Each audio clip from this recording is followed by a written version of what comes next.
नमस्कार, खबरें जारी न्यूज 24 पर मैं हूं आपके साथ मकसूद खान।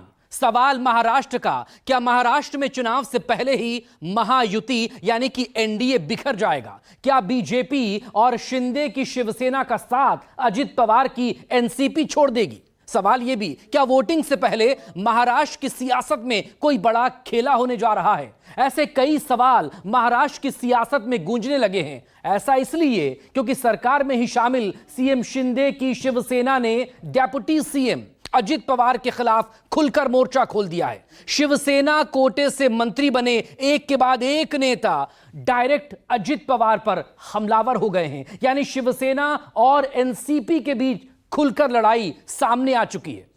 सवाल यही, इसका अंजाम क्या होगा? क्या महाराष्ट्र में महायुति का भविष्य होने जा रहा है? इसी को लेकर यह रिपोर्ट।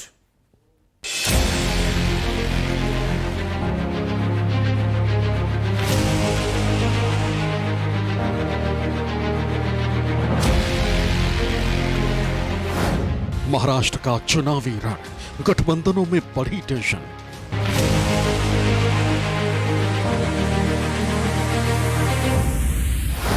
शिंदे को खटकने लगे अजीत, क्या है बीजेपी की रणनीति?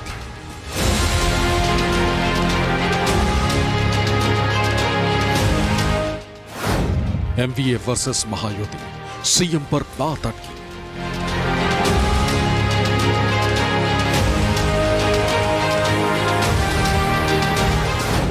एकनाथ शिंदे, देवेंद्र फडणवीस, अजित पवार, शरद पवार, उद्धव ठाकरे और कांग्रेस, महाराष्ट्र की पूरी सियासत इस वक्त इन्हीं चेहरों और इनके ही दलों के इर्द गिर्द घूम रही।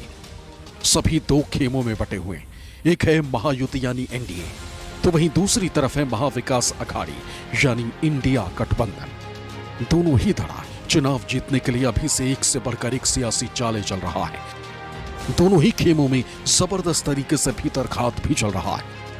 लेकिन सीएम फेस पर जहां महायुति में खींचतान शुरू हो गई, वहीं महाविकास अघाड़ी में शामिल तमाम दलों ने यह क्लियर कर दिया कि चुनाव बाद ही सीएम का चेहरा तय करेंगे। यहां तक तो सब कुछ ठीक है। दोनों ही गठबंधन में लगभग एक जैसी सियासत चल रही है। दोनों ही अलायंस में शामिल पार्टियां अपने अपने हिसाब से चुनावी माहौल तैयार कर रही, अलग अलग तरीकों से अपने सहयोगी दलों पर किसी न किसी मुद्दे पर दबाव बनाने की कोशिश हो रही। लेकिन सबसे बड़ा सियासी बवाल महायुति यानी बीजेपी, शिवसेना और एनसीपी गठबंधन में शुरू हो गया। अलायंस में शामिल दलों के बीच जो कुछ भी चल रहा है, उससे कयास लगने लगे हैं कि महायुति में सब कुछ ठीक नहीं चल रहा और उसके केंद्र में है अजित पवार। सवाल उठने लगे हैं कि क्या अजित पवार महायुति में गले की हड्डी बन गए? ऐसा हम नहीं, बल्कि अजित पवार जिस सरकार में शामिल हैं, जिस सीएम के साथ डिप्टी सीएम की भूमिका निभा रहे हैं, उसी सीएम शिंदे की पार्टी शिवसेना के दो कद्दावर नेता और सरकार के मंत्रियों ने अजित पवार के खिलाफ खुला मोर्चा खोल दिया। दोनों मंत्रियों ने जुबान से ऐसे ऐसे तीर छोड़े जैसे मानो अजित पवार उनके सहयोगी न होकर विरोधी दल के नेता हों। दरअसल महाराष्ट्र में इस वक्त महायुति यानी शिवसेना, बीजेपी और एनसीपी की साझा सरकार चल रही।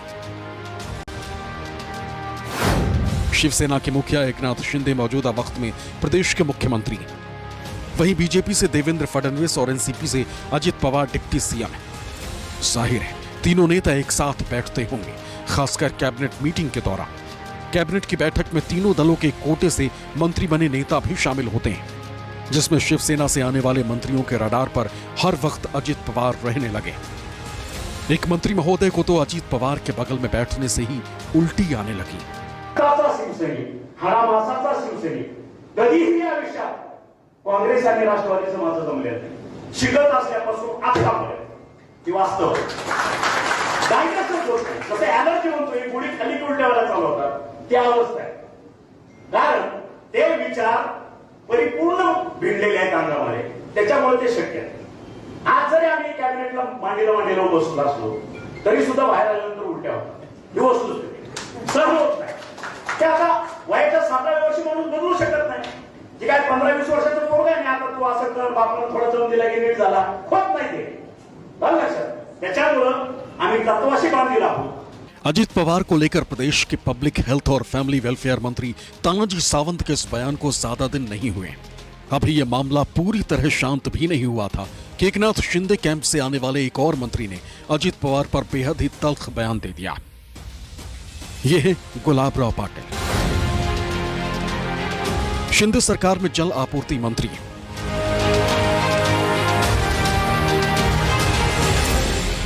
शुक्रवार को गुलाबराव पाटिल जलगांव में एक कार्यक्रम में शामिल होने पहुंचे थे। अपने संबोधन में गुलाबराव पाटिल बोलते बोलते अजित पवार पर ऐसा बोल गए कि जिससे बड़ा सियासी बखेड़ा शुरू हो गया। गुलाबराव पाटिल ने कह दिया कि वित्त मंत्रालय से ज्यादा नालायक मंत्रालय कोई नहीं। अर्थ खात्यासारखं नालायक म्हणजे येऊ नको तो शब्द माझ्या तोंडात। आमची फाईल साहेब 10 वेळेस गेली अर्थ खात्यात, 10 वेळेस। पण मी पण पक्का गेली का माणूस पाठवायचा, शेख वहां जाके आके देख क्या चल रहा है, शेख तू आगे का देख मैं तेरे पीछे है। तिथं जाऊन कंटिन्यू आमची फाईल निगेटिव्ह होण्याची, कंटिन्यू आमची फाईल निगेटिव्ह होण्याची। पण मी पिछा सोडला नाही, आमच्या या मंडळीने पिछा सोडला नाही। जर हे 5-7 लोक माझ्या मागे राहिले नसते तर कदाचित मी कामाच्या व्यापामध्ये दुर्लक्ष केलं असतं। कंटिन्यू फॉलोअप घेणारा माणूस असला तर कसं काम होतं हे आपल्या हातपंप कर्मचाऱ्याच्या लोकांनी दाखवून दिलं। ये बात अगर कोई विरोधी दल के नेता कहते तो मामूली लगती, लेकिन मंत्री गुलाबराव पाटिल जिस वित्त मंत्रालय की बात कर रहे हैं वो उन्हीं के सरकार का हिस्सा है। मगर अंतर यह है कि वित्त मंत्रालय डिप्टी सीएम अजित पवार संभालते हैं और गुलाबराव पाटिल एकनाथ शिंदे की शिवसेना से आते हैं। यानी शिंदे की सेना एनसीपी के मुखिया और अपने डिप्टी सीएम अजित पवार के विरोध में खुला बिगुल फूंक चुके हैं। दोनों नेता सीएम एकनाथ शिंदे के बेहद करीबी माने जाते हैं। ऐसे में सवाल उठने लगा है कि क्या अजित पवार गठबंधन में यूजलेस हो गए? क्या इन नेताओं को ऐसा बोलने के लिए शिंदे ने तैयार किया है? महाराष्ट्र के विधानसभा चुनावों में सबसे ज्यादा खामियाजा अगर किसी को भुगतना पड़ सकता है तो वो है अजित पवार। अजित पवार को लेकर के महायुति में भी दरार पैदा हो गई है। महायुति में शिवसेना शिंदे के मंत्री उन पर बेहद आक्रामक हैं और वो अर्थ खाता को नालायक बता रहे हैं। इसके पहले भी बीजेपी उन पर पलटवार कर चुकी है और यहां तक कि आरएसएस ने भी कह दिया था कि अजित पवार को लाने की क्या जरूरत है। लेकिन देवेंद्र फडणवीस और अजित पवार की दोस्ती ऐसी है कि उन्होंने अजित पवार को शामिल किया। एक वक्त ऐसा था जब अजित पवार अपने चाचा शरद पवार से बगावत कर बीजेपी और एकनाथ शिंदे की गठबंधन वाली सरकार में शामिल हो गए। तब कई तरह के कयास लगाए जा रहे थे। कयास ऐसा भी लगाया जा रहा था कि सरकार से एकनाथ शिंदे की छुट्टी हो सकती है और अजित पवार को कमान मिल सकती है। तब शिंदे की नाराजगी की खबरें भी आई। ये भी खबर आई कि एकनाथ शिंदे नाराज होकर अपने गांव चले गए हैं। लेकिन ऐसा हुआ नहीं। एकनाथ शिंदे अपनी कुर्सी पर डटे रहे। अजित पवार जिस पोस्ट पर आए थे आज भी उसी पर बने हुए। ऐसे में सीएम नहीं बनने का मलाल अब भी अजित पवार के जहन में भरा हुआ। या सगळ्यांच्या मध्ये विधानसभेमध्ये सीनियर मी आहे। मी 90ला बॅचचा आहे।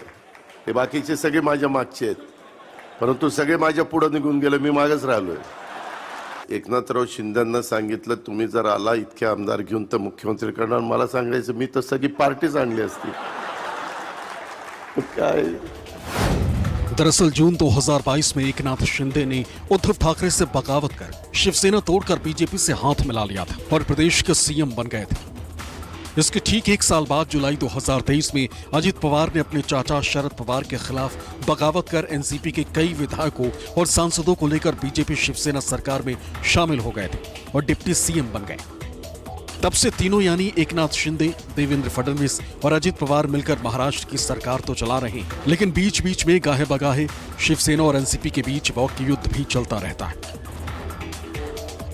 हाल ही में प्रदेश सरकार की ओर से लॉन्च किए गए लाडकी बहन योजना को लेकर भी सीएम शिंदे और अजित पवार की पार्टी आमने सामने आ चुकी।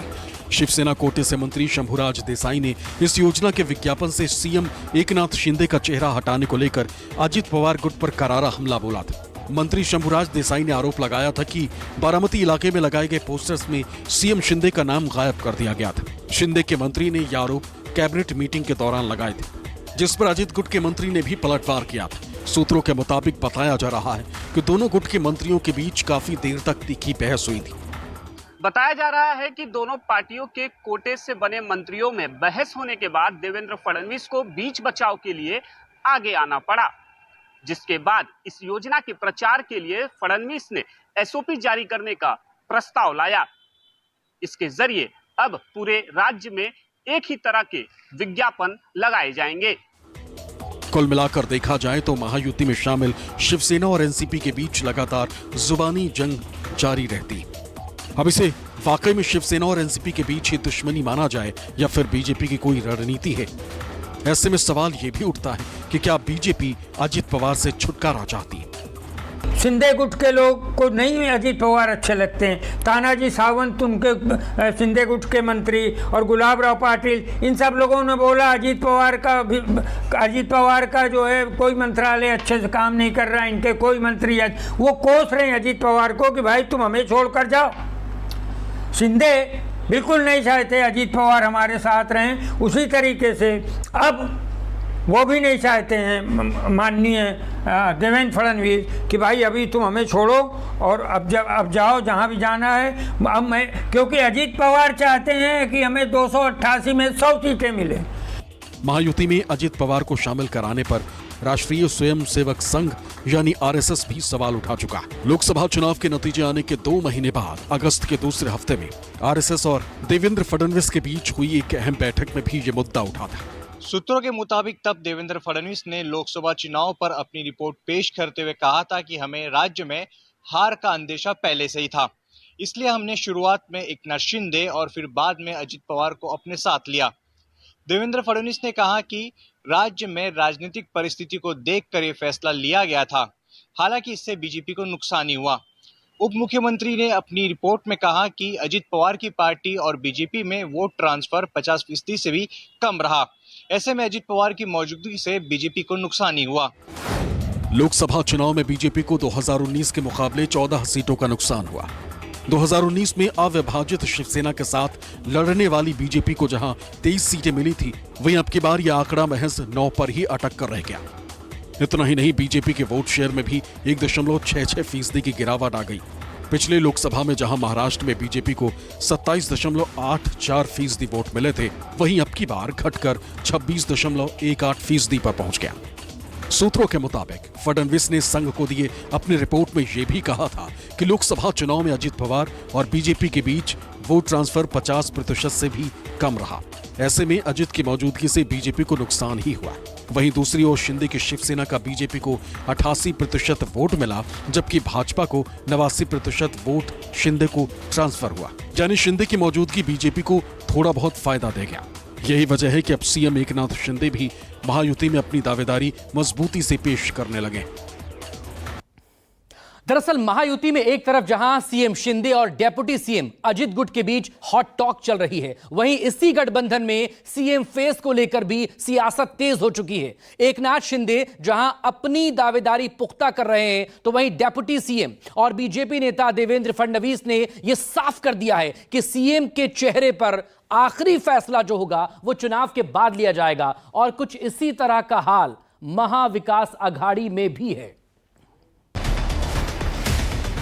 आणि या संदर्भात मुख्यमंत्री कोण आणि काय आणि कोणाचा चेहरा हा निर्णय घेण्याचा अधिकार माझ्या स्तरावर नाही। या संदर्भात आमचं पार्लमेंटरी बोर्ड मुख्यमंत्री पदाचा चेहरा कोण, उद्धव ठाकरे होणार का आणखीन कोण होणार? मी आज सगळ्यांसमोर स्वच्छ सांगतो की पृथ्वीराजजी तुम्ही आलात, पवार साहेब तुम्ही आलात, तुम्ही आत्ता तुमच्यापैकी कोणाच्याही मुख्यमंत्री पदाचा जाहीर करा, उद्धव ठाकरेचा त्याला पाठिंबा असेल। महाराष्ट्र का अगला मुख्यमंत्री कौन होगा? कौन सा गठबंधन किस चेहरे पर चुनावी मैदान में उतरने वाला है? एनडीए यानी महायुति की ओर से मुख्यमंत्री पद का चेहरा कौन होगा? इंडिया गठबंधन यानी महाविकास आघाड़ी किसकी अगुवाई में चुनाव लड़ेगा? विधानसभा के लिए चुनावी बिगुल बजने से पहले ही इस वक्त प्रदेश के सियासी दलों के बीच ये तमाम सवाल गूंज रहे हैं। महायुति में तो इस मुद्दे पर जैसे मानो महाभारत छिड़ गई। दरअसल मौजूदा सीएम एकनाथ शिंदे के एक बयान ने महायुति में टेंशन बढ़ा दी। एक टीवी चैनल को दिए इंटरव्यू में एकनाथ शिंदे ने कहा कि महायुति का कैप्टन मैं हूं और हमने जो लोगों के लिए काम किया उसको लेकर चुनाव में जाएंगे। फिर क्या था, जैसे ही बात गठबंधन के दूसरे दलों तक पहुंची, खलबली मच गई। खुद डिप्टी सीएम और बीजेपी के कद्दावर नेता देवेंद्र फडणवीस सामने आए। उन्होंने कहा कि मौजूदा वक्त में सीएम शिंदे कैप्टन तो हैं, लेकिन आगे सीएम का फैसला चुनाव बाद पार्लियामेंट्री बोर्ड तय करेगा। विनाकारण कन्फ्युजन तयार करण्याचं कारण नाही आहे। महायुतीमध्ये मुख्यमंत्री एकनाथराव शिंदेजी हे सरकारचे प्रमुख आहे आणि ते प्रमुख असतानाच आम्ही निवडणुकीला जातोय आणि या संदर्भात मुख्यमंत्री कोण आणि काय आणि कोणाचा चेहरा हा निर्णय घेण्याचा अधिकार माझ्या स्तरावर नाही। या संदर्भात आमचं पार्लमेंटरी बोर्ड आणि दोन्ही पक्षाचे नेते म्हणजे शिंदे साहेब आणि अजितदादा पवार हे मिळून सगळे निर्णय करतील। ते आधी करायचे की नंतर करायचे याचा निर्णय तेच करतील। त्यामुळे या संदर्भात कुठलीही गोष्ट बोलण्याचा अधिकार मला नाहीये, पण कन्फ्युजन काही नाही। महायुति के मौजूदा वक्त में अहम घटक दल अजीत पवार भी कह चुके हैं कि सीएम पद को लेकर फैसला चुनाव के बाद सभी विधायक मिलकर तय करेंगे।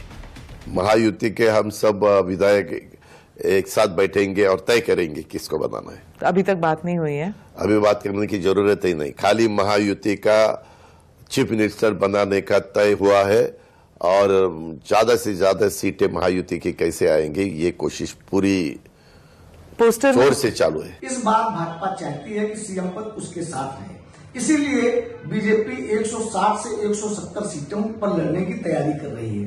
वो शिवसेना शिंदे और अजीत पवार को बाकी हुई बची हुई सीटें देना चाहती है, ताकि अगर उसकी संख्या ज्यादा रहेगी तो उसका सीएम बन जाएगा। दूसरी तरफ अजीत पवार पहले भी कह चुके हैं कि सीएम का चुनाव मिल बैठ के किया जाएगा। अब शिंदे ने भी कह दिया कि कैप्टन तो वो है और उनका दावा इसलिए भी मजबूत बनता है क्योंकि केंद्र में उनकी बैसाखियों पर मोदी सरकार चल रही है। ऐसे में बीजेपी, शिवसेना और अजीत पवार में सीएम को लेकर के कोई बड़ा घमासान हो तो आश्चर्यचकित नहीं होना चाहिए। महायुति में सीएम फेस को लेकर जहां घमासान छिड़ गया है, वहीं महाविकास अघाड़ी में पिछले कई दिनों से जारी माथापच्ची पर अब लगभग विराम लग गया। दरअसल कांग्रेस प्रदेश अध्यक्ष से लेकर एनसीपी शरद गुट के मुखिया शरद पवार और उद्धव ठाकरे की शिवसेना यूबीटी ने अब साफ कर दिया है कि मुख्यमंत्री चेहरे पर कोई फैसला चुनाव बाद ही लिया जाएगा। मैंने डिसीजन हो गया है, महाविकास आघाड़ी करके हम लोग सामने जाएंगे। मुख्यमंत्री बाद में चुनाव के बाद में हम लोग सब बैठेंगे और उसमें मुख्यमंत्री का कैंडिडेट सब लोग डिसाइड। अजिबात आलेली नाही, त्याचा आजचा विचार करायचं काही कारण नाही। अनेक वेळा असं घडलं की नेतृत्व कोणी करायचं ही निवडणूक झाल्याच्या नंतर संख्या असल्याच्या नंतर निर्णय घ्यायचा असतो। आज कशाचा काही फटका नाही, अजून बहुमत आहे, बहुमत मिळेल असं वातावरण आहे, त्याच्याबद्दल शंका नाही, पण त्यासाठी आत्ताच काही मांडणी करण्याची आवश्यकता नाही आहे। जनता के मन में जो चेहरा है जनता उसको मुख्यमंत्री बनाएगी। बात ऐसी है, पवार साहब की बात 100% ठीक है। 3 पार्टी की सरकार है, महाविकास आघाड़ी है, कौन कितनी सीटें जीतता है बाद में तय किया जाएगा, लेकिन हमको बहुमत मिल रहा है महाविकास आघाड़ी को और हमारा सबसे पहला काम है ये भ्रष्ट सरकार को हटाना। हम मुख्यमंत्री के बारे में कभी भी चर्चा कर सकते हैं। हालांकि इससे पहले शिवसेना यूबीटी के मुखिया उद्धव ठाकरे ने महाविकास आघाड़ी की टेंशन ये कहकर बढ़ा दी थी कि सीएम चेहरे का ऐलान कर ही चुनाव मैदान में उतरना चाहिए। मुख्यमंत्री कोण होणार आम्ही बघू काय करायचं ते, आम्ही नाही, पण आणखीन पुढचा धोका सांगतो। जो अनुभव आम्ही भाजपच्या युतीत घेतलेला आहे त्या अनुभवाची पुनरावृत्ती नकोय मला।